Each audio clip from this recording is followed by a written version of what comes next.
10분 당신이 알아야 할 모든 것 여기에 있습니다. KBS 1라디오 김성환의 시사야.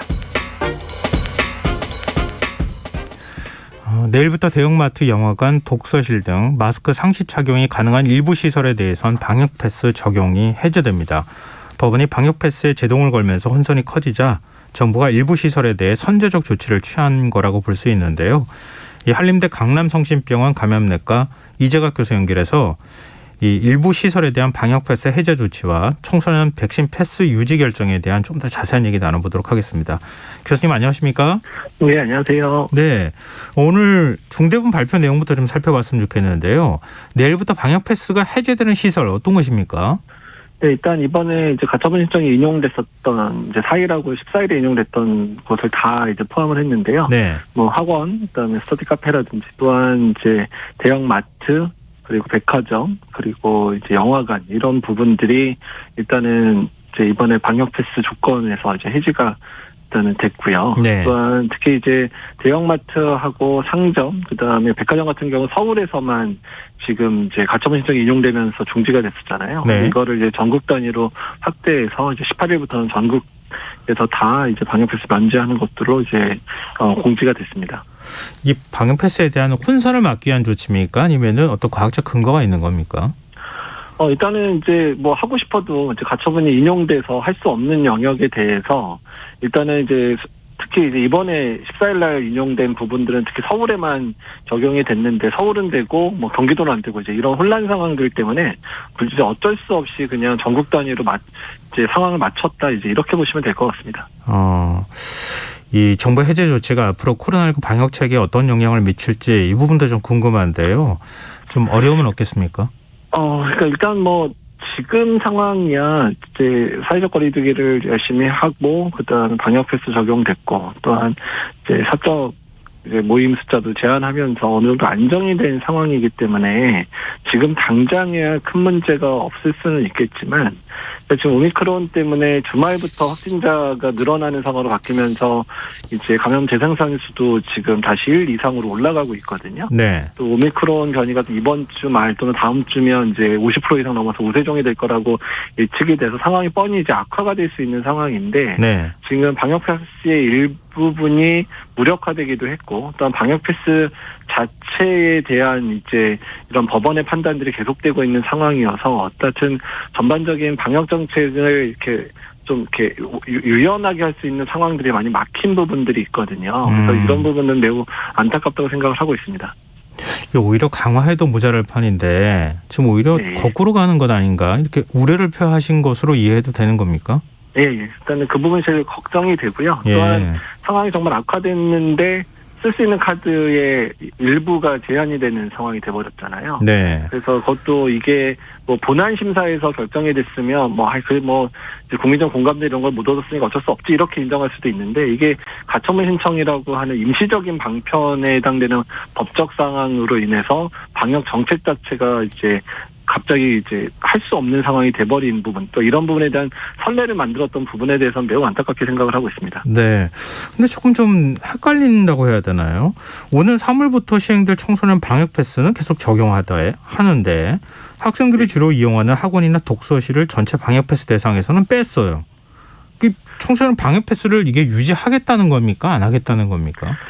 이제 청소년 방역 패스와 관련된 부분은 이미 이제 14일에 18세 미만에 대해서 방역 패스 적용하지 말라고 됐기 때문에 일단은 적용을 못하는 부분이고요. 네. 다만 이제 3월에 예정돼 있었던 학원을 포함한 그런 이제 방역 패스에 이제 해당되는 부분에 있어서는 본안 심사를 거쳐서 일단은 또는 항고를 해서 둘 중에 하나라도 성공하게 되면 적용이 가능하니까 그래서 그런 방법을 통해서 3월 이후에 적용하겠다라고 밝힌 거로 봅니다. 그러니까 그 사이에 본안 심사 결과가 나온다고 하는 전제를 하고 지금 3월부터 청소년 방역 패스는 계속 적용하겠다 이런 뜻을 밝혔다는 거군요. 예, 그렇습니다. 왜냐하면 지금 본안 심사에서 뒤집어지지 않으면 방역 패스를 지금 청소년한테 적용할 수 없게 돼 있거든요. 예. 이번에 가처분 신청 인용 때문에. 그래서 어쨌든 본안 심사를 통해서 어쨌든 최대한 노력해서 이제 이런 가처분 신청 인용된 걸 뒤집어 보겠다라는 정부의 의지라고 보시면 될 것 같습니다.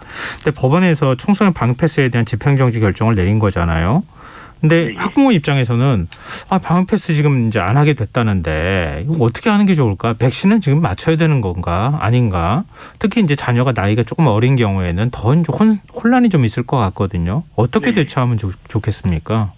사실 이제 방역 패스의 뭐 적용 여부를 떠나서 일단은 청소년들에 대한 이제 백신의 효과와 관련된 부분에 있어서 여러 가지 연구, 국내 연구뿐만 아니라 외국의 여러 연구들 또 실제로 접종을 많이 한 국가들의 데이터를 보게 되면 일단은 백신 자체가 아이들의 그런 감염을 예방하는 효과, 그건 아이들 중에서도 일부 중증으로 가는 경우가 있고 사망하는 경우도 있는데 이런 부분들 다 따져봐도 유익한 거로 나오거든요. 근데 다만 상대적으로 노인층에서 예방접종 효과보다는 상대적으로 떨어지긴 하지만 그럼에도 불구하고 백신이 훨씬 유익하다는 결과들이 계속 나오고 있기 때문에 네. 당연히 백신 접종에는 동참해 주시기를 이제 부탁을 드리는 거고요. 방역 패스의 적용 대상이냐 아니냐를 떠나서요. 네. 그리고 이런 이제 백신의 유익성이 이런 백신의 직접적인 유익성, 접종을 했을 때 이제 감염을 예방하는 효과뿐만 아니라 우리나라가 등교 수업을 열심히 아이들이 해서 이제 아이들의 학습권을 보장하는 측면에서도 매우 중요하기 때문에 백신 접종에는 동참해 주시기를 간곡히 부탁을 드리고 있습니다. 네. 근데 청소년 방역 패스뿐만 아니라 서울 지역 백화점 마트에 대한 방역 패스도 지금 효력 정지가 내려지지 않았습니까? 네. 이런 법원의 결정 어떻게 보십니까? 그러니까 일단 뭐 이제 전국 단위로 내일은 이제 백화점하고 이제 마트도 다 해제하겠다라고 지금 얘기가 된 상황이기 때문에요. 네. 근데 이제 뭐 처음에도 말씀드렸지만 오미크론 변이 때문에 하루 확진자가 지금 예상되는 확진자 2월에 뭐 2만 명이 넘을 것 같다. 심지어는 또 다른 팀에서 한 건 뭐 9만 명도 넘을 수 있다. 이렇게 얘기를 하는 상황이어서 네. 어쩌면 지금 뭐 방역 패스를 어디단 적용하고 말자라고 하는 것 자체가 2월, 3월 돼서 상황이 악화되면 지금 이런 고민을 한 게 행복했다라는 기억이 될 수도 있거든요.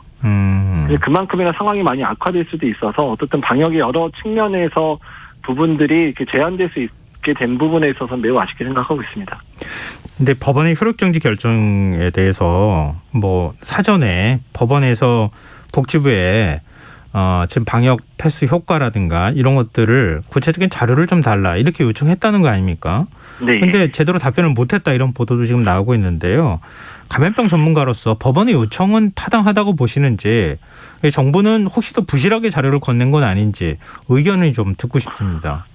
일단은 그 학원이랑 1월 4일 날 초반에 이제 있었던 효력 가처분 신청에 대해서는 정부도 설마 이거를 가처분 신청을 인용할까 해서 좀 준비가 부족했던 건 아니냐 생각은 좀 들고 있고요. 뭐 제가 네. 직접 뭐 내용을 듣거나 참여한 건 아니지만 적어도 1월 14일에 내렸던 부분에 있어서는 정부 차원에서 상당히 고심하고 준비를 많이 해서 했다고 얘기는 들었거든요. 네. 근데 다만 이게 그 방역을 하는 사람 또는 의학이나 과학을 하는 사람의 사고하고요.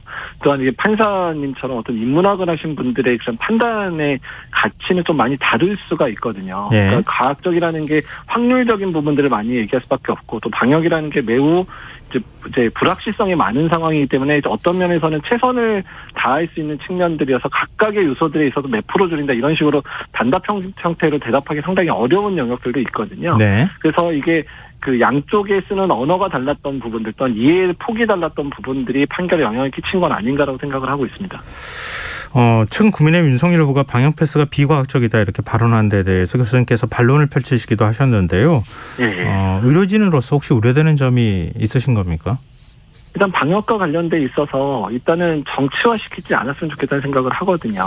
네. 그러니까 이미 거리두기라든지 또한 방역 패스에 관련 부분들 그리고 실제로 뭐 이제 청소년에서 예방접종 뭐 이런 부분들이 적용되면서 실제로 이번에 유행도 델타의 그 극심한 유행도 꺾이는 걸 실제로 우리가 경험을 했잖아요. 네. 그래서 2년 동안 효과가 증명된 여러 가지 방법 자체에 대해서 비과학적이라고 얘기하시기보다는 그런 부분에 있어서 일부 부족한 부분이 있으니까 이런 거를 좀 같이 더 하면 좋겠다 이런 식의 표현이 더 맞다고 생각하거든요. 정치인으로서는. 네. 그래서 그런 부분들이 정제되지 않은 상태에서 비과학적이라는 너무 단편적인 그 매우 선정적인 단어를 쓰신 부분에 있어서 매우 안타깝게 생각을 하고 있습니다. 네. 알겠습니다. 오늘 말씀 여기까지 듣겠습니다. 고맙습니다. 네, 감사합니다. 예, 지금까지 한림대 강남성심병원 감염내과 이재갑 교수였습니다.